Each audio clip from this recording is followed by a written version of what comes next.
Nous sommes le jeudi 28 août 2025, ici Danick Julien, et voici le bulletin d'information Info-CJSR couvrant l'actualité de la région de Portneuf.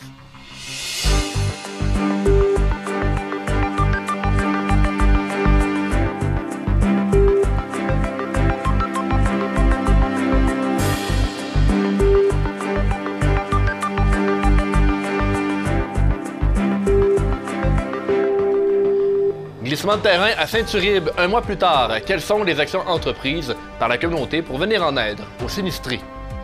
La Fondation Santé Portneuf lance un rallye gourmand, une nouvelle activité de financement qui aura lieu le 5 octobre prochain.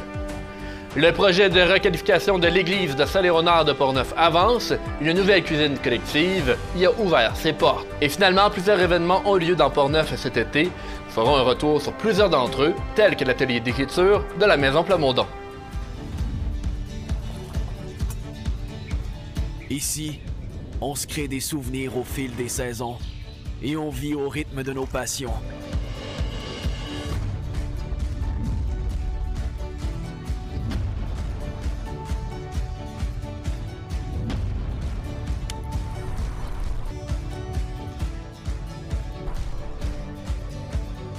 Ici, quand l'aventure nous appelle, on répond.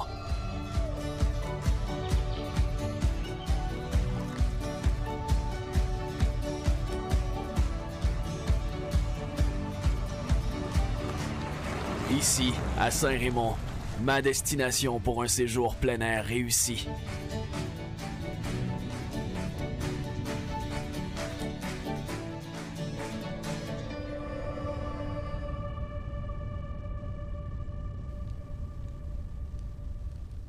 Alors, mesdames et messieurs, bonsoir, ici Danick Julien, très content d'être de retour parmi vous en ce retour de la saison estivale.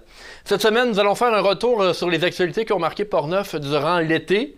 Et nous commençons donc par le glissement de terrain à Saint-Uribe qui a touché une famille du 15 au 16 juillet. Donc dans la nuit du 15 au 16 juillet, c'est un glissement de terrain qui était aux abords de la rivière Blanche. En juillet, des accumulations de pluie de 80% supérieures ont touché le secteur de Saint-Uribe, ce qui a fait en partie les causes de ce glissement de terrain qui a fini par emporter une maison de la firme Rive Blanche, propriété de la famille Trottier. Le glissement de terrain a été en activité pendant plusieurs jours et à terme, on parle d'environ 15 000 mètres carrés qui ont été emportés. Heureusement, il n'y a eu aucune personne de blessée dans la catastrophe naturelle.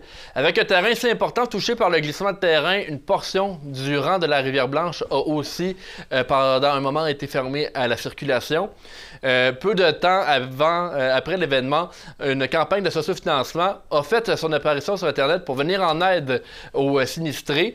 L'objectif, 45 000 n'est pas encore tout à fait atteint. Au moment d'écrire ce bulletin, 40 000 avaient été amassés. La famille touchée par la perte de sa maison a 2 enfants, un bébé de quelques semaines et un garçon de 3 ans. Il faut dire également qu'il y a eu une mobilisation citoyenne importante prévue pour le 11 septembre prochain au 220 boulevard de la Montagne à Saint-Casimir. En fait, c'est une initiative de 2 personnes de la région, Sandra Mongeau et Éric Paquette de Post-Scripton Marketing et PEP Événements. Pour eux, il était très important de venir en aide à la famille touchée. Donc, c'est un spectacle bénéfice avec des musiciens d'ici et tous les profits de ce spectacle vont être directement versés à la famille qui a perdu sa maison lors de ce glissement de terrain. Voici donc l'entrevue que j'ai réalisée avec les promoteurs un peu plus tôt cette semaine. On parle donc de mobilisation citoyenne. Je suis en présence d'Éric Paquette de PEP Événements. Bonjour Éric. Allô, allô, ça va bien? Ça va bien toi? Oui. Également Sandra Mongeau de Post-Scripton Marketing. Bonjour. Bonjour. Donc, on parle du Trou Show qui aura lieu le jeudi 11 septembre à partir de 19h à la salle communautaire de Saint-Casimir. Une idée qui est venue pour donner peut-être un soutien financier à la famille qui a été touchée par le glissement de terrain à Saint-Uribe. Pouvez-vous nous parler d'où vient l'idée à la base? À la base, c'est l'événement a eu lieu le 16 juillet. Il y a un GoFundMe qui était parti, mais on trouvait que c'était pas assez. Parce que là, présentement, il y a à peu près 40 000 de ramassés, mais ils n'ont pas l'argent tout de suite. Et en étant un souper de coupe puis avec un peu arrosé. Puis là, on a jasé un peu, puis l'idée est venue que pourquoi qu'on le ferait pas? T'sais, un spectacle bénéfice, que personne ne se garde rien, c'est tout est bénévole. On était chercher des musiciens, on était chercher des chanteurs, des chanteuses, toute la région de Portneuf, et ça va être un excellent show. Mais ça a parti de là. Là, ça a fait, OK, c'est beau, l'idée est partie, mais conjointement avec Proscriptum. Ouais. Fait que eux autres, puis elle connaît énormément, c'est des amis c'est des amis de cœur. Je dirais que... Donc vous connaissez déjà la famille, là? Oui, effectivement, moi je connais la famille. C'est du monde qui ont le cœur sur la main, c'est du bon monde. Au bout de la ligne, comme on disait, on était en train de souper, on a fait comme garde. On fait-tu quelque chose? L'avantage qu'on a, c'est que lui, dans le domaine du spectacle, moi aussi, on chante tous les deux. Donc, on avait déjà deux artistes amateurs sur le show. Et on a fait comme, garde, on va faire ce qu'on connaît le mieux, organiser quelque chose. Puis c'est ça qu'on a décidé de faire. Puis présentement, ça va très bien. Moi, je suis facteur à Post Canada aussi. Puis occasionnellement, je remplace la factrice. Fait que je passais tout le temps dans cette maison-là. Okay. En face de c'est la Rivière-Blanche. Je passais tout le temps. Puis là, ça m'a touché de savoir que c'est mes clients, entre parenthèses. Là. Fait que ça m'a touché. C'est pour ça que j'ai voulu faire de quoi. Puis là, vous allez avoir des partenaires là, qui vont venir vous aider dans ce projet-là. Bien, on a déjà des partenaires qui ont répondu oui immédiatement, que ce soit la microbrasserie des Grands Bois, notre député, M.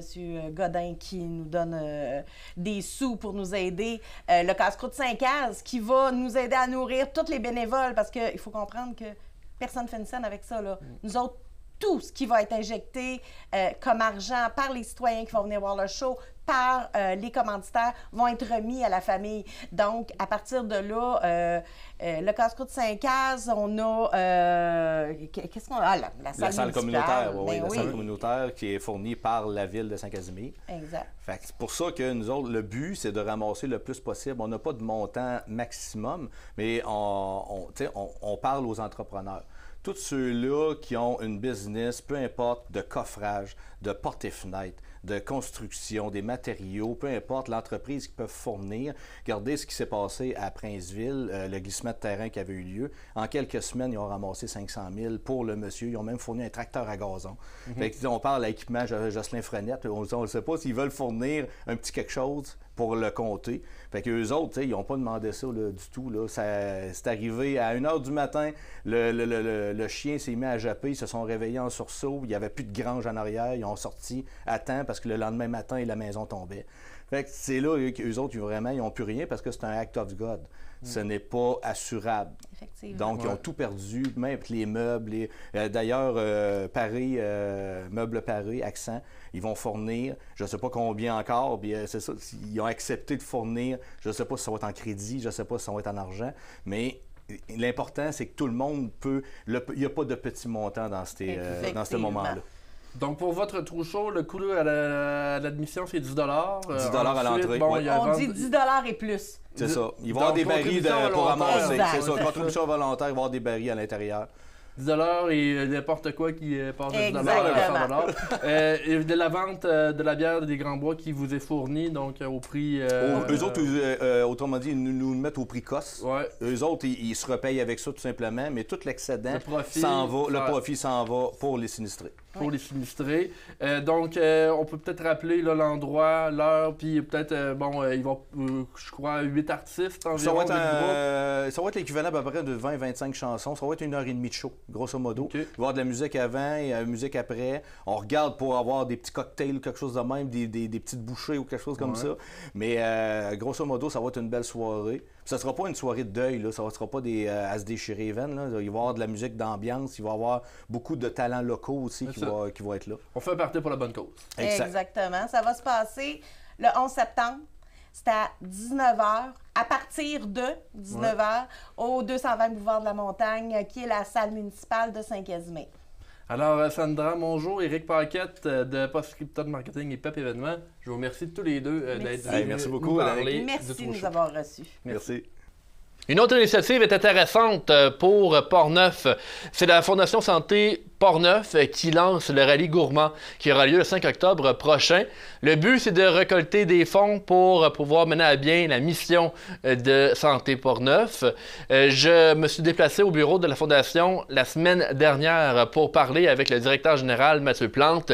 Il nous explique l'idée derrière le rallye gourmand.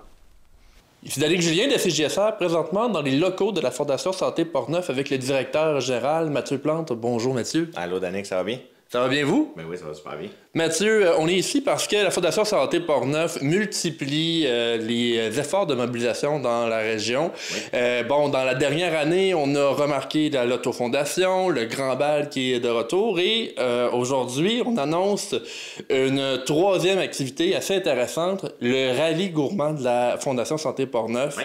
Pouvez-vous nous parler de ça?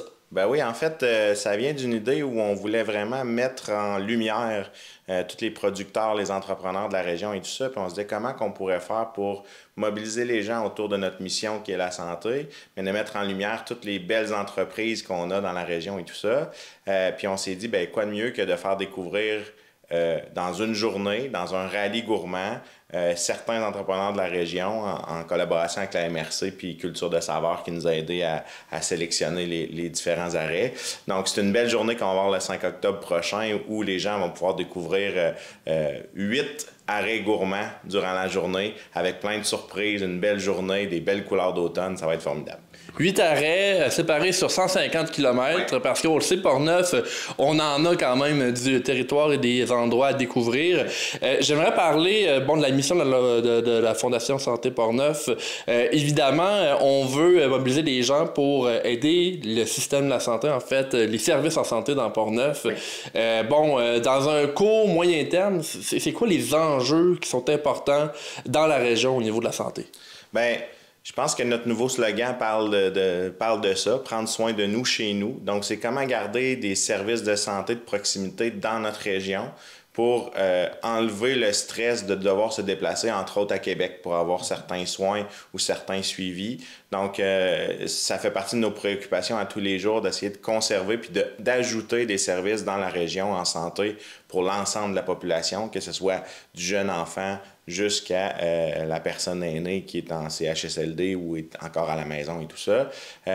Continuer aussi à avoir des équipements de qualité, des endroits de qualité, des services de proximité, puis d'écouter la population à savoir c'est quoi les enjeux qu'ils vivent au quotidien pour voir comment nous, on peut avoir un impact là-dessus. Donc, on essaie d'être un petit peu plus large que l'image de dans l'hôpital, l'appareil et tout ça. C'est vraiment plus large que ça. Si je peux donner un exemple, il y a des travaux qui vont commencer à Donnacona au CLSC, où est le siège social de la DPJ et de l'IRDPQ de la région de Portneuf. Donc, c'est plus de 600 jeunes qui sont suivis annuellement à cet endroit-là. On a financé un grand parc de jeux pour que les intervenants puissent évaluer les enfants, les RDPQ, entre autres, sur leur motricité et tout ça, puissent pouvoir avoir aussi des suivis avec des familles suivies par la DPJ dans un environnement qui est différent d'un bureau, dans des murs beiges et tout ça, donc dans un environnement qui est plus stimulant pour les enfants et les familles, qui permet d'avoir une présence plus humaine à travers les soins et les suivis par rapport à ça. Et justement, ce que vous dites est important. On le sait, dans les dernières années, il y en a eu des efforts comme ça, comme le service d'oncologie qui est donc ici là, à l'hôpital de Saint-Ramon. Oui. J'aimerais peut-être qu'on reparle du rallye parce que vous avez un objectif quand même de plusieurs véhicules. Pouvez-vous nous parler un peu de la logistique qui entoure l'événement du 5 octobre? Oui, en fait, on s'attend à avoir une centaine de véhicules qui va contenir 4 personnes par véhicule.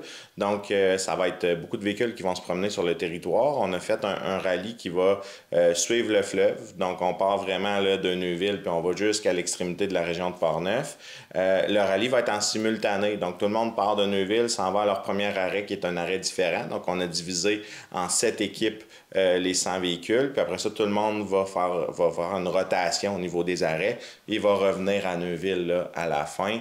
On s'est donné un point de rencontre qui est au Préau, juste à côté de l'hôtel de ville de Neuville. C'est là qu'on va commencer notre journée et qu'on va la terminer. On va avoir une superbe logistique. On a un groupe de bénévoles qui est formidable. On va avoir 2 bénévoles au minimum par arrêt, plus plein de bénévoles au départ et tout ça. Donc, on est très enthousiaste. Il va y avoir aussi plein de petites questions ludiques pour découvrir la région, découvrir des particularités de certaines municipalités et tout ça.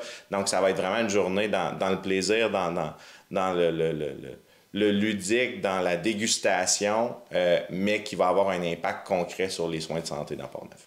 Et d'ailleurs, j'aimerais bien vous parler des partenaires, mais je pense que ça fait partie un peu de la recette, c'est-à-dire on les dit pas tout de suite pour que lors de la journée du 5 octobre, ce soit vraiment comme une boîte à surprise, on découvre en temps réel là, les partenaires au rallye. Exactement. Bien, ça a été une des belles problématiques qu'on a eues, c'est qu'on a tellement de diversité sur le territoire en termes de partenaires potentiels qu'on a dû faire des choix.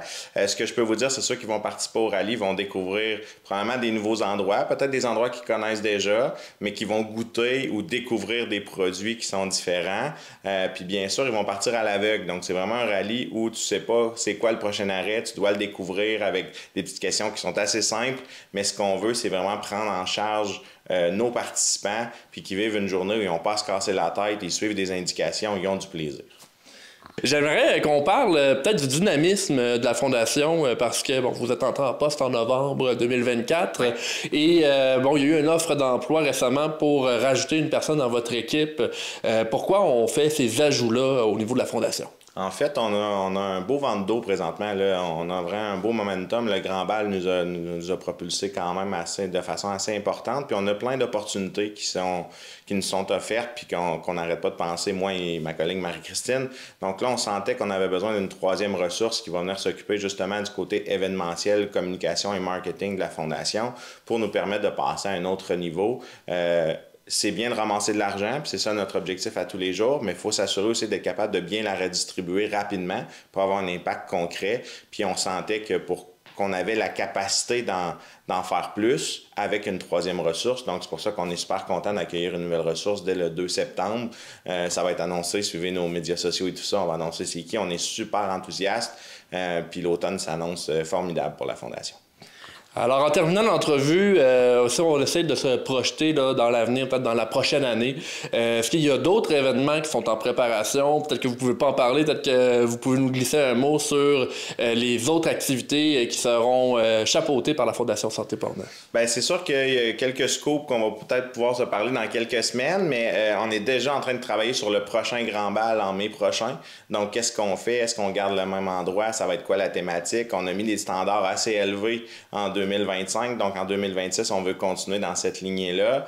Bien sûr, on est en préparation, on aimerait ajouter un événement à notre calendrier, donc garder le rallye gourmand, le Grand Bal, la loterie, mais ajouter un événement qui serait un petit peu plus sportif, un petit peu plus dynamique à ce niveau-là. Donc, on est en préparation, puis la nouvelle ressource va nous aider beaucoup par rapport à ça.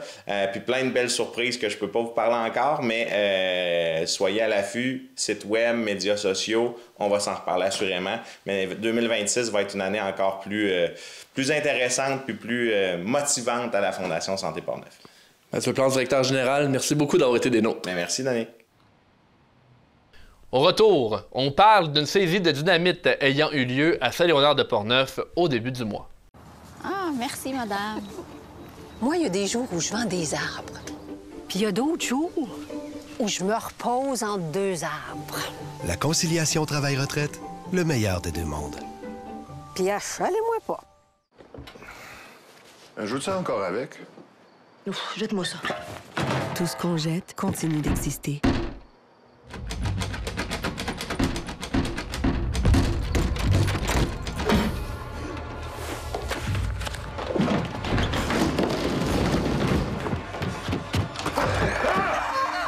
Chaque année, nous jetons plus de 6 millions de tonnes de déchets.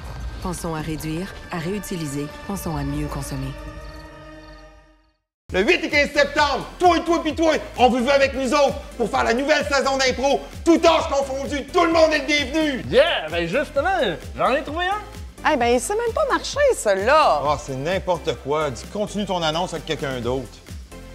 Bonjour. Bonjour. On pourrait dire que c'est pour les 15 ans et plus et que les ateliers le 8 et 15 septembre se passent à CJSR au 235 sur rue Saint-Cyril à Saint-Raymond. Ah, ben c'est super, on vous prend. Ah, c'est bien!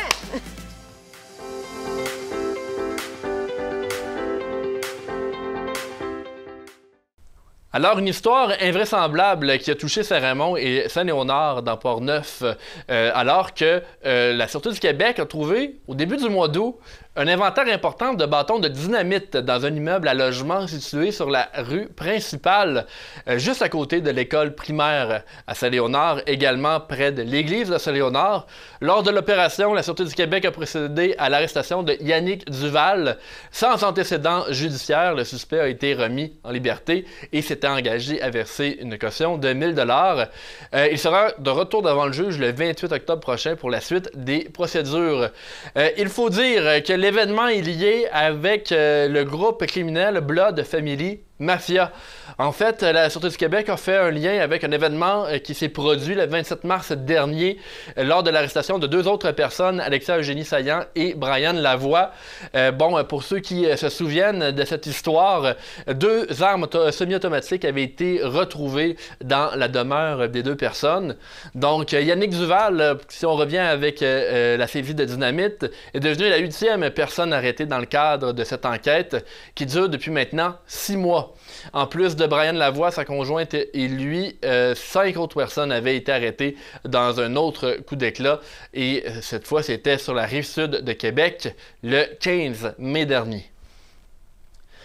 La Maison Plamondon tenait sa semaine d'événements du 11 au 16 août dernier.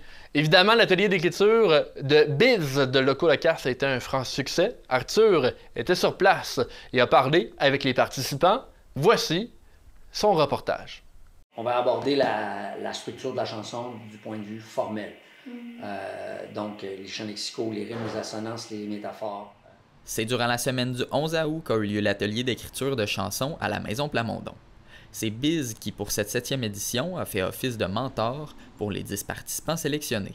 Différents exercices ont permis aux artistes de découvrir de nouvelles possibilités d'écriture, le tout dans l'optique de relever un défi assez important, écrire une chanson en 4 jours. La contrainte est intéressante parce qu'elle donne un cadre. Puis parce que quand tu as l'horizon des possibles, des fois tu as le vertige puis tu fais rien. Alors que quand tu as un cadre, des paramètres, une échéance qui est très dure pour les créateurs, puis en même temps c'est très stimulant parce que tu dis « Hey, c'est jeudi, là il faut bosser. » là.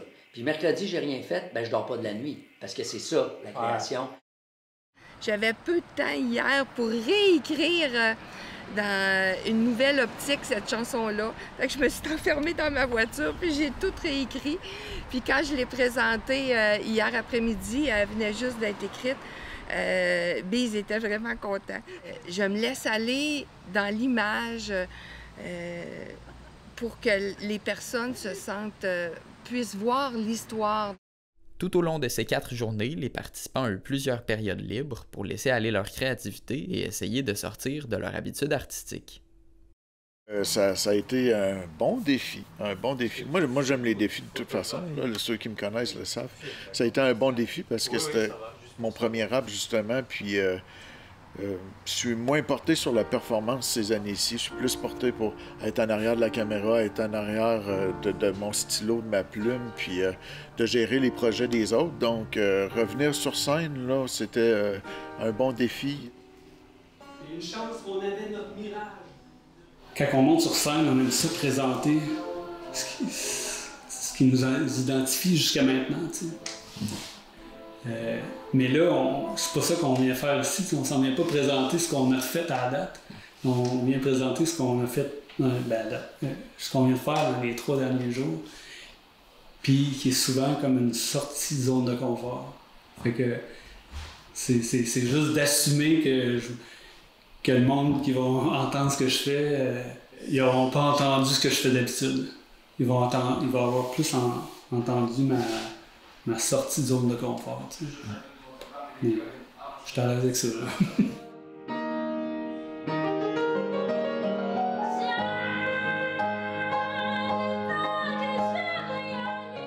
Arrivés à la dernière journée de l'atelier, les participants se préparent pour présenter le résultat du travail accompli durant leur parcours. Pour l'avoir vécu l'an passé, les gens sont très réceptifs, puis que ça soit pas parfait, ça fait partie du show aussi. Là, on arrive avec quelque chose qu'on se dit, ben là, on le teste. C'est plus de ce côté-là. Fait qu'en envoyant ça, puis on se met à nu devant le public, parce que là, On vient de l'écrire, c'est tout frais. On se l'est peut-être pas tant approprié encore. Les gens qui viennent ici, par contre, c'est ça, c'est que la réception, c'est très le fun. On peut avoir des commentaires après.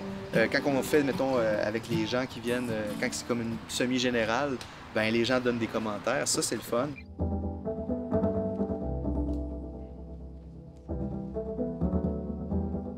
J'ai hâte de le présenter parce que j'aime beaucoup la chanson. Ouais.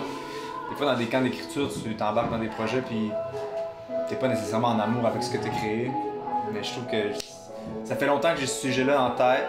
Je voulais avoir du temps dédié à explorer cette idée-là. Puis c'est ce que ça m'a permis de faire, de participer à l'atelier cette année. Je suis confiant.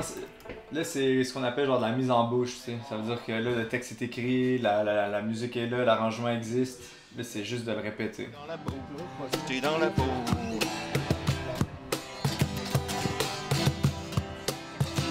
Hey, c'est cool. Est-ce que vous l'avez fait ensemble pour le coup? C'est la première. Oui, je pense que oui. Ouais? On va voir, là, à date. Ouais, je pense que oui. C'est à l'aise, moi. Avec le petit beat, là. Ouais. Ça fait Je bon. pense que ça va être bien, ça va habiller la toune, puis moi, ça va aussi m'empêcher de trop accélérer.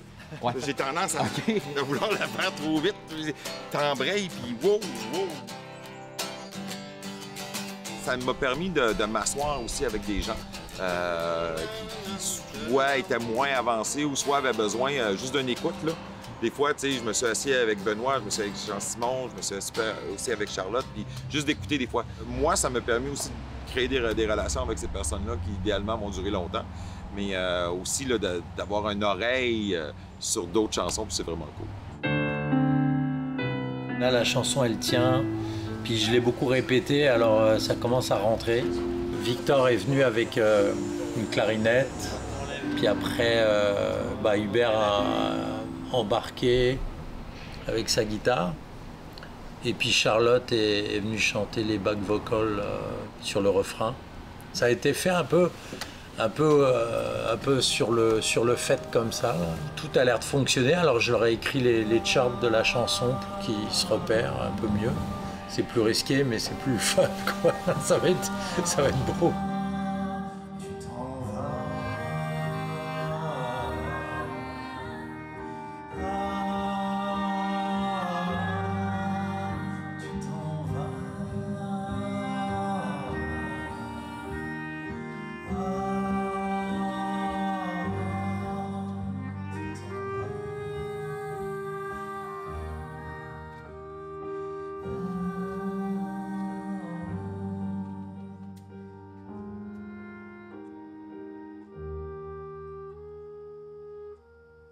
Le Raid de Bras du Nord se tenait jeudi 21 août au dimanche 24 août.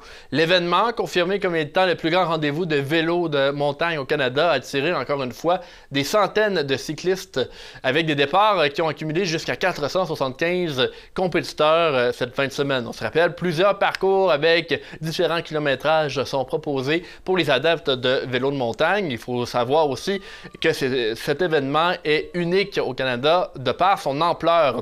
Cette année, pour la couverture de l'événement, nous avons parlé avec Meggy Delisle, directrice générale de la Maison des Jeunes de Saint-Raymond, parce que le Raid Bras du Nord a également un volet qui vient en aide à la communauté et un spectacle d'humour de l'humoriste Sam Vigneault a été organisé dans le but de récolter des fonds pour la Maison des Jeunes. Voici l'entrevue que j'ai réalisée juste avant le spectacle. Ici Danick Julien, présentement sur le site du Raid Bras du Nord. Cette année, pour la couverture de l'événement, nous sommes avec Meggy Delisle, qui est la nouvelle directrice générale depuis janvier de la Maison des Jeunes de Saint-Raymond. Bonjour. Bonjour. Meggy, il y a un événement assez extraordinaire. Il y a un spectacle d'humour qui sera présenté ce soir. On est jeudi 21 août. Un spectacle d'humour qui est fait en collaboration avec le Raid Bras du Nord, votre collaborateur Hyundai Saint-Raymond, au bénéfice de la Maison des Jeunes. Oui, en fait, là, on a eu une belle opportunité à deux mois d'avis environ, en mi-juin, juste avant la Saint-Jean. Dans le fond, on a eu l'opportunité de se faire proposer par le Raid Bras du Nord de pouvoir comme prendre en charge le spectacle d'humour. Donc, c'est ce qu'on a fait. Puis, on a un commanditaire majeur qui est Hyundai, sans quoi on n'aurait pas pu faire l'événement. Donc, à 2 mois d'avis, on a 250 billets à vendre, en fait. Puis, le tout est au bénéfice. Là, vraiment, la totalité va à la Maison des Jeunes là, de Saint-Raymond. Donc, l'humoriste invité, Sam Vigneault. Pouvez-vous nous en parler un peu? En fait, Sam Vigneault, c'est un humoriste de la relève. J'ai entendu des super bonnes critiques sur lui. Les gens l'ont vu au Comédia, c'est super. Puis même ma tante m'a dit « Hey, je vais le voir justement cet hiver dans le Petit Champlain. Ça a l'air qu'il est vraiment excellent. » C'est un gars du Lac-Saint-Jean. Chemise carottée, accordéon. Fait que je pense que ça fit là, avec notre belle région aussi, là. Parlez-nous de la mission de la Maison des Jeunes. Vous êtes là depuis janvier. Comment ça se trame, là, les choses à la Maison des Jeunes par les temps qui courent? En fait, nous, ce qu'on veut, c'est pouvoir offrir un endroit sécuritaire, autant physiquement que psychologiquement, pour nos jeunes. On veut leur proposer des activités, oui, pour les divertir et tout ça, mais tout en apprenant un peu à devenir c'est les futurs citoyens de demain. Hein.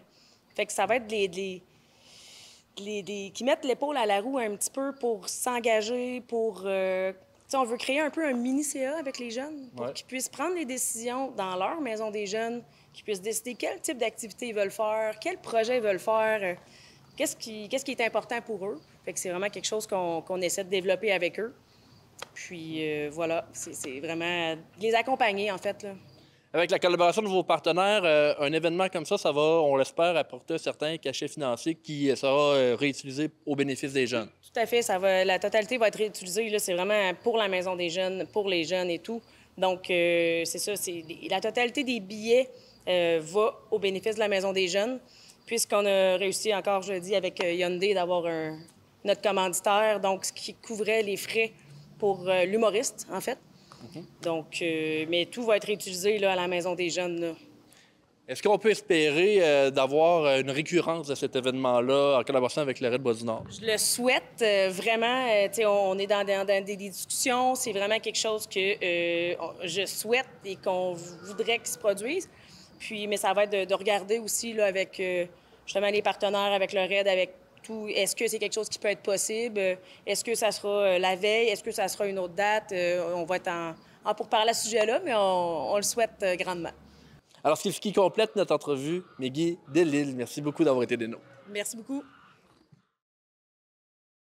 La saison de l'été fut bonne pour Portneuf avec des températures élevées. Les événements se tenant dans la région ont réalisé des très grands succès. Tournons-nous maintenant vers le député Vincent Caron pour parler avec lui justement de ces événements et également des dossiers qui lui ont tenu à cœur, en plus de parler avec lui de sa vision des choses avant la prochaine session parlementaire. Voici l'entrevue que j'ai réalisée avec lui. Nous sommes présentement au bureau du député, M. Vincent Caron qui est avec nous. Bonjour, M. Caron. Bonjour, Danick. Comment ça va? Ça va bien, et vous? Très heureux de vous accueillir ici. L'été tire un peu à sa fin, mais écoutez, on est vraiment de bonne humeur. Et oui, justement, l'été, on n'a pas eu de fossé GSR pendant l'été. Je vais commencer cette entrevue de cette façon. M. Caron, comment avez-vous occupé votre été là, dans la région de Portneuf cette année? L'été, pour moi, c'est un régal dans Portneuf parce que c'est le moment où je peux aller plus à la rencontre des concitoyens. Je découvre plein de petites entreprises. D'ailleurs, je sais qu'il y a beaucoup de gens qui me suivent sur Facebook et qui découvrent eux aussi de beaux endroits à découvrir. Donc, ça a été un été de travail, bien entendu. Depuis quelques années, avant ça, l'été, c'était très tranquille. Au bureau, le téléphone sonnait moins, mais je vous avoue que ça a changé depuis la pandémie. Donc, on travaille.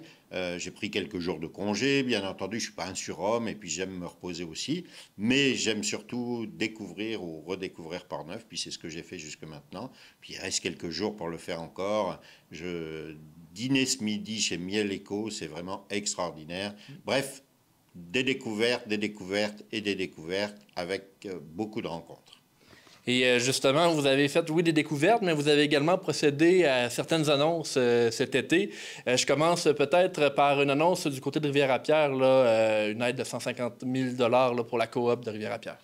Oui, on veut continuer de soutenir ce beau projet qui est celui de la coop, qui est un projet de la communauté. Vous vous souvenez, il y a maintenant de nombreuses années, c'est le village tout entier qui s'est levé pour créer cette belle épicerie. Puis aujourd'hui, c'est plus que jamais en vitalité économique. Les chiffres sont excellents, mais il fallait moderniser. Puis il faut sans cesse être à la fois au goût du jour, mais avoir les équipements qui répondent aux besoins qui sont exigés aujourd'hui en termes de maintien pour la réfrigération, etc. Donc c'est plus, bien entendu, il y aura un aménagement qui a déjà opéré à la coop, mais il y a aussi du travail, j'allais dire, en arrière-scène, là, avec pas mal d'équipements qui sont ajoutés. Donc c'est important de continuer de soutenir Rivière-à-Pierre. Guillaume, qui travaille à mon bureau, me rappelle toujours que Rivière-à-Pierre, c'est notre étoile du Nord. Et puis on sait à quel point, avec Polycor, avec des situations qu'on a déplorées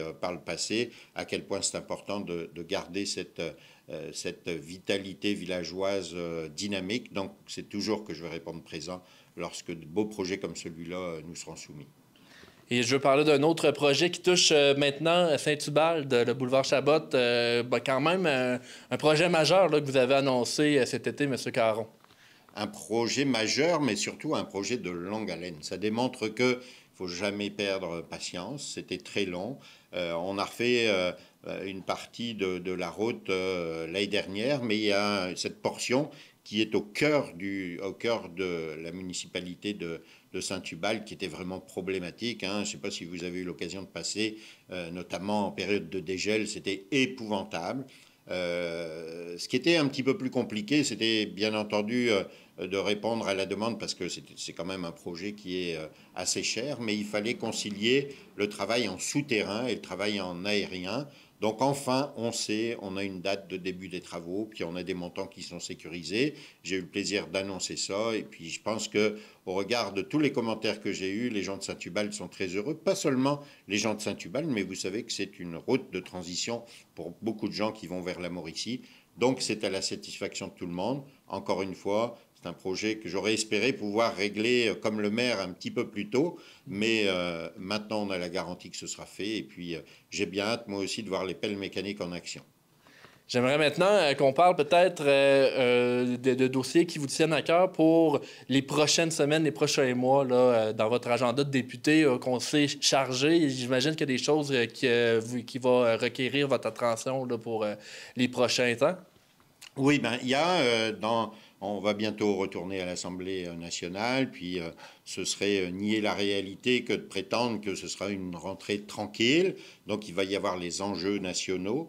Mais vous savez, moi, je me plais toujours à dire, parfois ça déplaît à Québec, mais je me plais toujours à dire que mon parti, c'est Portneuf. Donc moi, je vais continuer de défendre les dossiers de Portneuf. Il y a les élections municipales qui vont intervenir bientôt. Donc bien entendu, je vais suivre ça de près, non pas parce que je vais m'y impliquer, mais parce que j'ai hâte de savoir avec qui je vais avoir à travailler durant le reste du mandat. Mais il y a beaucoup de projets qui sont en gestation, mais il faut savoir aussi que le gouvernement du Québec ne met pas sur pause, mais c'est sûr que les grosses annonces, on ne les fera pas dans les semaines qui viennent parce que justement on ne veut pas influencer le vote municipal. Mais ma priorité, c'est celle que j'ai depuis 2018, c'est celle d'être à côté de mes concitoyens, d'être à l'écoute, d'être présent et puis de défendre avec bec et ongle l'ensemble des dossiers. Puis vous savez, dans Portneuf, il y en a une tonne de dossiers. Il y a plein de projets qui sont sur la table, mais il y a aussi des préoccupations qui sont parfois majeures, que je vais continuer d'accompagner. Vous savez que l'éducation, ça fait partie de quelque chose qui me tient beaucoup à cœur, et particulièrement celle des enfants à besoins particuliers. Donc, je vais continuer de travailler comme ça dans la communauté pour apporter le meilleur à Portneuf. M. Caron, vous avez fait allusion justement aux enjeux nationaux qui touchent quand même votre parti. Les sondages dernièrement, durant l'été, qui n'ont pas été favorables à la CAQ. Moi, ce que j'aimerais savoir, c'est qu'est-ce que ça vous dit sur le travail qu'il y a à faire, là, que vous pouvez faire en tant que député pour la fin de ce mandat-là? Être présent, être à côté des gens. Vous savez, une élection, c'est jamais gagné ou c'est jamais perdu jusqu'au jour du suffrage. Moi, ce que je remarque, et puis c'est sûr que je ne vais pas m'asseoir sur mes lauriers, là, moi, jusqu'à la dernière limite, je vais encore une fois me battre bec et ongle pour défendre mon mandat, puis essayer de continuer d'obtenir l'appui de la communauté, l'appui de la population de Portneuf. Ce que j'entends sur le terrain, c'est que les gens reconnaissent quand même le fait que je suis un député très présent, à l'écoute et puis surtout dynamique. Alors, on ne sait pas de quoi sera fait l'avenir. C'est vrai qu'aujourd'hui, les sondages indiquent qu'on on aura de la misère à former un prochain gouvernement. Mais moi, je sais que si les Québécois me confient leur confiance, eh bien, c'est avec plaisir que je vais continuer de les défendre. Je serai candidat, bien entendu. C'est plus compliqué. Si, imaginons que je sois élu et que je doive travailler dans l'opposition, c'est souvent un travail plus compliqué. Mais soyez assurés que je vais continuer de défendre de la même manière les gens de Portneuf et la population de Portneuf. Puis un bon député, qu'il soit au gouvernement ou qu'il soit dans l'opposition, c'est toujours un bon député. Et M. Caron, pour poursuivre sur ce sujet-là, bon, il y a eu les élections partielles à Arthabasca-l'Érable, puis bon, on le sait, c'est le PQ qui est rentré dans cette circonscription. Ce que je voulais savoir, c'est que François Legault a dit vouloir parler à ses députés pour connaître leur ressenti sur le terrain.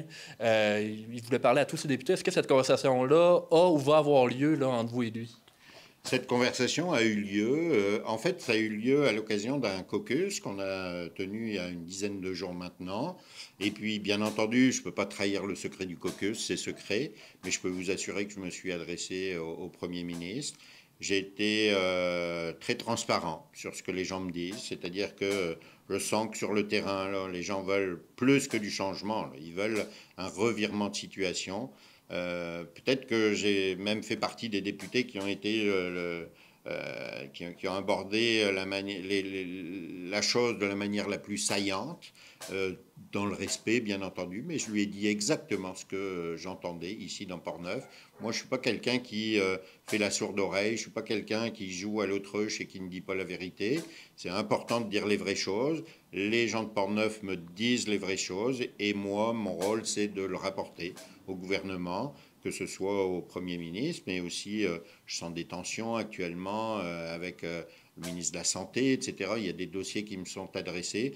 Moi, je continue d'être la courroie de transmission entre ce que les gens de Portneuf me disent et les membres de mon gouvernement. On va avoir dans les jours qui viennent un remaniement, donc je ne sais pas de quoi seront faites les décisions. C'est un petit peu un no man's land en ce moment. Hein. Vous savez, tout le monde se regarde un petit peu. Certains ministres se demandent est-ce qu'ils vont être encore en charge de leur ministère ou pas. Donc ça ne veut pas dire que c'est au ralenti, mais c'est sûr que tout le monde observe la situation et tout le monde est surtout bien conscient. Arthabasca l'a confirmé plus que jamais qu'il faut poser des gestes forts parce que et de vous dire que la population n'a pas raison, ce serait encore une fois mentir. Il y a des choses qu'on a vraiment magnifiquement faites là, mais il y a aussi des choses qu'on a faites de manière incorrectement, ou en tout cas on ne réussit pas à faire aboutir ce qu'on espérait au début. Donc moi je continue de travailler dans cette équipe-là, mais encore une fois, comme je vous le disais tout à l'heure, mon parti à moi c'est Portneuf, et je continue de travailler pour Portneuf, puis tant que les Portneuvoises et les Portneuvois vont m'accorder leur confiance, c'est sûr que je vais donner mon 200% pour eux. Monsieur Caron, je vous remercie d'avoir été des nôtres. En terminant, bon, on est aujourd'hui 27 août, donc jour de la rentrée. Est-ce que vous avez un mot là, pour le personnel, enseignant ou encore les jeunes là, qui entrent à l'école aujourd'hui? Ben oui, mais dès ce matin à 7h05, j'étais sur le bord des chemins pour aller dire bonjour aux enfants, pour aller leur donner une petite tape dans le dos, et j'ai vu que des enfants avec le sourire. J'étais avec la directrice générale du centre de service scolaire il y a encore quelques jours pour qu'on puisse s'assurer. Elle me faisait un plan de la situation. Tout semblait sous contrôle dans Portneuf. On a vraiment à la fois du personnel d'encadrement, mais aussi du personnel sur place. Vous parliez des professeurs, mais tout le personnel encadrant, le personnel qui apporte justement une contribution aux élèves ayant des besoins particuliers, mais je pense aussi à nos chauffeurs d'autobus, à nos brigadiers. Vraiment, on a une équipe formidable dédiée à nos enfants. Bonne rentrée à toutes et à tous. Ce sont des beaux moments. Moi, ce matin, je revivais un petit peu ce que j'ai vécu quand j'étais petit. Hein, les tracas des enfants à se demander est-ce qu'on va rencontrer un copain ou quelqu'un, un ami qu'on connaissait déjà. Donc, moi, j'ai vu que des beaux sourires ce matin et je suis convaincu qu'on va encore permettre à beaucoup d'enfants de s'épanouir dans Portneuf cette année. Merci à toutes celles et ceux qui s'impliquent dans le réseau de l'éducation. Monsieur Caron, merci beaucoup d'avoir été des nôtres pour l'entrevue. C'est toujours un plaisir. À très bientôt. Merci. L'église de Saint-Léonard de Portneuf a été désacralisée, on se rappelle, en décembre 2024. Depuis, le comité de requalification de l'église multiplie les initiatives pour donner une nouvelle vocation à ce bâtiment situé au cœur du village de Saint-Léonard. À ce jour, une garderie a élu domicile dans l'église, un café communautaire organise des événements la fin de semaine et, depuis peu, une cuisine collective a été inaugurée. Après qu'une aide financière de Lactalis, Petit Québec, de 70 000 $ a été remis. Malgré tout ça, l'établissement est toujours menacé d'être vendu sur le marché libre. Les membres du comité de requalification ont d'ailleurs lancé le 19 août dernier une pétition pour demander d'acquérir l'église au coût de $1 pour en faire un centre communautaire. Une partie de la communauté de Saint-Léonard soutient le projet, tandis que l'autre est inquiète de voir le gouffre financier que pourrait représenter l'Église sur les activités de la municipalité. Une consultation publique aura lieu en septembre pour les gens de Saint-Léonard afin de savoir la suite des choses pour la préservation du bâtiment qui a eu beaucoup d'impact sur l'histoire de Saint-Léonard. Revenons donc à la cuisine collective dont on parlait avec un financement de 70 000 $ de Petit Québec. Je m'y suis rendu la semaine dernière et j'ai parlé avec deux bénévoles, Sophie Quentin et Lise Trudel, pour connaître ce que représente la nouvelle addition dans la communauté de Saint-Léonard et dans le projet de préservation de l'Église. Ici Danick Julien, journaliste. On est présentement dans l'église de Saint-Léonard avec deux citoyennes impliquées. Lise Trudel, bonjour. Bonjour. Également avec nous, Sophie Quentin. Bonjour. Donc, on est dans la nouvelle cuisine collective de l'église de Saint-Léonard qui a été inaugurée récemment. Donc, un projet qui vise à diversifier l'offre de services dans l'église qui a été désacralisée dernièrement. Je donnerai peut-être la parole à Sophie pour connaître un peu l'idée de ce projet-là à la base. Bien, à la base, c'est le comité de requalification de l'Église qui était à la recherche de moyens de financement qui sont tombés sur la publication du Petit Québec qui était à la recherche de candidatures pour leur projet. Leur projet s'appelle « Redonnons vie au sous-sol de l'Église et à leur vocation rassembleuse ». Alors, le comité a dit « Wow, c'est exactement ce qu'on veut faire, c'est en lien avec notre mission ». Fait qu'ils ont mis l'énergie, on a mis l'énergie nécessaire pour préparer la candidature et l'envoyer. On a eu la bonne nouvelle seulement le 9 juin dernier, 2025, comme quoi on avait été choisi parmi plusieurs candidatures. Puis ça l'a déboulé. Là, tous les travaux ont eu lieu, un comité de bâtiment s'est créé pour répondre aux exigences de l'équipe de Petit Québec. Il fallait préparer le lieu pour les accueillir et que ce soit prêt à monter tout ce que vous voyez ici. Alors, le comité s'est créé, tout a déboulé, puis c'est quoi la date? En tout cas, on était en mesure de faire, on était prêt pour l'inauguration qui a eu lieu là, la semaine dernière ou l'autre. Puis, Petit Québec, c'est quand même un investissement majeur qui a été fait. On parle de plus de 50 000 $ pour avoir justement là, le summum de la technologie d'une cuisine. Là. Oui, au départ, dans les documents, il disait qu'il investissait en moyenne 50 000 $ dans chacun des projets. Enfin, je pense qu'on est le 5e. C'est un projet qui est en cours depuis quelques années. Puis on était heureux et chanceux parce qu'ils ont été tellement séduits par notre projet qu'ils ont bonifié, qu'ils se sont rendus jusqu'à 70 000 $. Ils ont décoré et rafraîchi notre salle de réception qui était déjà existante, adjacente à la cuisine. Et ils nous ont fait un chèque de 10 000 $ pour équiper la cuisine afin qu'elle soit fonctionnelle le plus rapidement possible. J'aimerais donner la parole à Lise. Vous êtes résidente depuis toujours de Saint-Léonard? Depuis toujours. Moi, je viens d'une famille de 16 enfants. Alors, c'est important pour moi, en tout cas, d'avoir des activités puis de rester dans mon chez-moi le plus longtemps possible. Moi, je suis veuve depuis 8 ans et la motivation là, de préparer mes repas, je l'ai plus beaucoup. Alors, le fait de se rassembler ici avec d'autres personnes seules, des hommes, des femmes, on va, tout en brisant notre isolement, puis créer des liens, puis avoir un souci de mieux s'alimenter aussi. Puis d'aller acheter nos affaires, ben Quand c'est en spécial, ça va diminuer les coûts. On va se nourrir mieux. Puis en bout de ligne, ben, on va être moins malade aussi. Fait que c'est ça. Moi, je suis très motivée. Et si j'avais 2 décennies de moins, là, je m'impliquerais encore plus. Mais je suis pas sur le CA, je suis une bénévole comme ma fille. Et c'est ça, c'est avec le cœur qu'on veut garder ce bâtiment qui a été bâti et payé par nos ancêtres.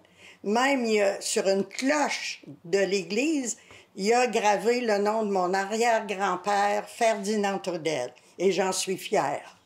Et c'est pour ça que ça vous motive, vous, un projet comme la cuisine collective, de voir que les rassemblements qui ont toujours eu lieu ici vont pouvoir se poursuivre. Ben oui, c'est ça. Puis on va faire connaître aussi aux gens qui sont pas d'ici, parce qu'on a des nouveaux développements dans la municipalité. On va faire connaître aux gens l'histoire de notre municipalité. Puis, tu sais, c'est important de savoir d'où on vient. Puis de savoir où on va, tu sais, aussi. Fait que moi, je trouve ça motivant. Puis même, j'ai des petites filles qui s'impliquent. Déjà, j'ai des arrière-petites-filles qui viennent aux activités. Même, ils viennent des fois cuisiner un petit peu, là. Puis c'est ça. Moi, je trouve ça important que des aînés soient mêlés aux jeunes, puis de partager nos apprentissages. Le comité de requalification de l'Église, le CESELP, a quand même plusieurs projets et la création de votre comité cuisine en fait partie. Donc, c'est interrelié assez profondément. Moi, ce que j'aimerais savoir, et une chose que j'aime beaucoup de votre projet, c'est l'intergénérationnel qui est proposé. On le sait, dans l'Église, juste en haut de nous, il y a une garderie. Il va y avoir possibilité, je crois, de faire des projets de la cuisine là, intergénérationnelle avec les jeunes de la garderie, les jeunes de l'école peut-être également. Oui, absolument. La porte qui est juste à notre gauche communique avec la garderie qui est juste au-dessus de nous. Alors, les éducatrices étaient enchantées de savoir qu'elles vont avoir accès à la cuisine pour venir faire des muffins avec les enfants. Commencer l'éducation alimentaire très, très jeune, je trouve ça très important. Par la suite, on a notre école primaire qui est juste en face. Alors, ils vont être bienvenus également s'il y a des professeurs qui désirent venir faire des ateliers de cuisine avec eux ici. En fait, c'est ouvert à tous les enfants. Même l'école secondaire, si besoin il y a, pourront occuper cet espace-là avec une demande, un calendrier qui va être éventuellement publié, monté, disponible. Alors, c'est ça que le comité qui est en train de se mettre en place. On a fait un appel à tous, puis on a déjà une douzaine de personnes qui s'est dit intéressée à faire du bénévolat et à nous aider à mettre tout ça en place parce que c'est beaucoup d'heures de bénévolat également. Ouais. Alors, la cuisine est un bel attrait pour mobiliser tous ces gens. Trudel, Sophie Quentin, merci d'avoir été des nôtres et félicitations pour votre implication là, dans votre communauté. On débute une série de 2 reportages concernant la recherche de logements de Portneuf en collaboration avec le nouveau directeur de l'OMHGP, Marc Voyer. Les besoins en logement sont en hausse et de nouvelles mesures sont mises en place par l'Office municipal d'habitation du Grand Portneuf. Voici le reportage de Charles Laviolette. Au Québec, il y a une pluralité d'organismes qui se chargent de coordonner les aides au logement et qui gèrent les logements sociaux sur le territoire. On les nomme les OMH, les Offices municipaux d'habitation. L'Office municipal d'habitation du Grand Portneuf, l'OMHGP, gère des logements et prend en charge les aides au logement sur le territoire de la MRC de Portneuf, en plus des municipalités de Sainte-Catherine-de-la-Jacques-Cartier, Lac-Saint-Joseph et Fossambeau-sur-le-Lac. Alors que les besoins en logement sont en hausse, et que les prix augmentent et que l'itinérance, en particulier l'itinérance cachée, devient un enjeu important, l'organisme est en période de réajustement. De nouveaux services sont sur le point d'émerger et un nouveau directeur général est entré en poste en 2024. Mon nom est Marc Voyer, je suis directeur général de l'Office municipal d'habitation du Grand Portneuf. L'Office municipal d'habitation du Grand Portneuf est une organisation communautaire qui a une vocation parapublique. Elle a comme mission de développer le logement abordable sur le territoire de Portneuf et d'une partie de la Jacques-Cartier. Elle vise à offrir des logements pour les personnes qui ont des revenus faibles ou modérés qui sont en recherche de logement. Un des principaux atouts de l'OMHGP, c'est le parc immobilier dont il est propriétaire. Le parc immobilier du Grand Portneuf compte une quarantaine d'immeubles répartis sur le territoire de Portneuf et de la Jacques-Cartier. On compte notamment des immeubles pour les personnes de 50 ans et plus, avec des logements pour cette clientèle-là.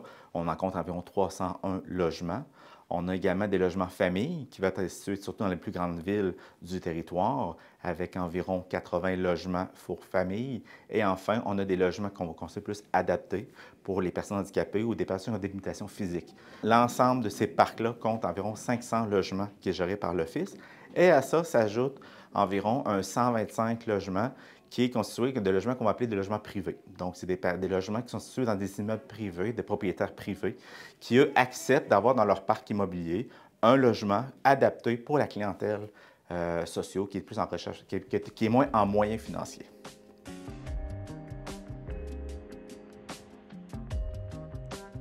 Si vous vivez dans la MRC de Portneuf ou de la Jacques-Cartier et que vous êtes à la recherche d'un logement, le service d'aide à la recherche de logement est là pour vous.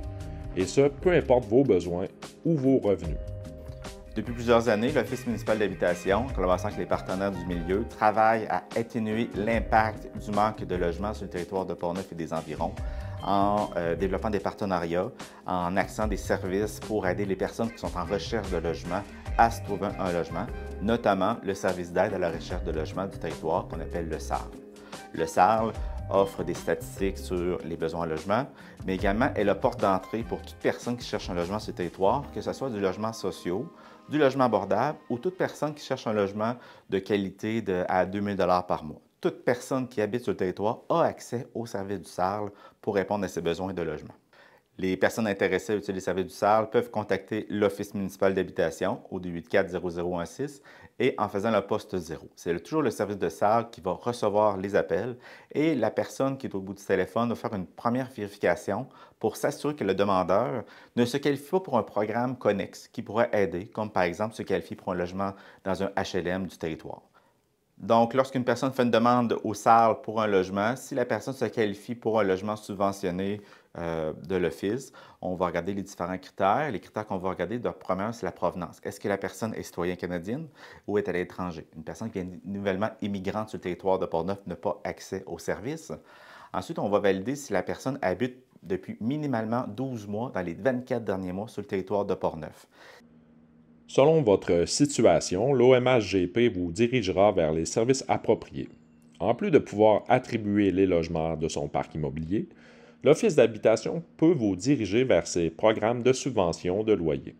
Une personne qui se cherche un logement pour nos logements, pour le logement subventionné, a des barèmes à respecter. Globalement, pour les municipalités de Portneuf, le revenu pour une personne seule va se situer à 25 500.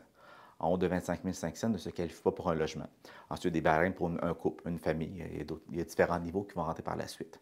Lorsque la personne se qualifie pour les logements, on va nous regarder au niveau du parc si on a un logement disponible pour cette personne-là. Si on n'a pas de logement disponible lors de la demande, on va soit la mettre en liste d'attente pour une prochaine libération que la personne pourrait accéder, ou encore on peut la placer en logement PSL qu'on appelle, donc c'est les logements privés.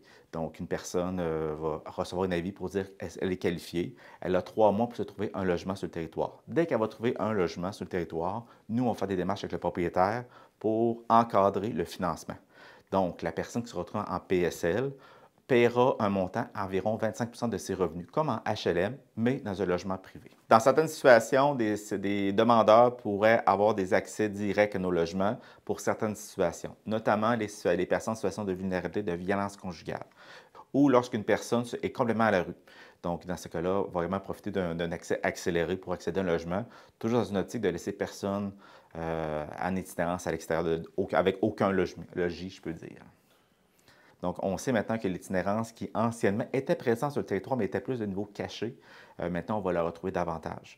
On va avoir des cas, exemple, où des situations d'itinérance vont être déclarées dans les postes, les bureaux de poste du territoire, les caisses des jardins, ces éléments qui sortent un peu plus.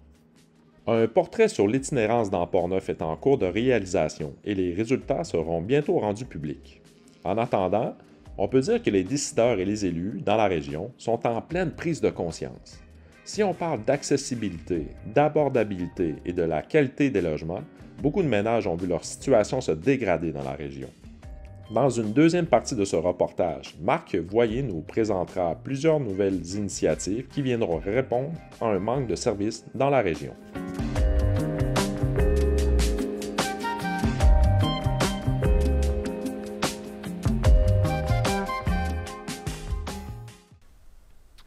C'est donc ce qui complète le premier bulletin d'information de la saison.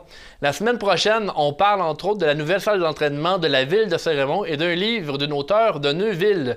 On se laisse avec des images des compétitions de motocross de Deschambault ayant eu lieu durant l'été.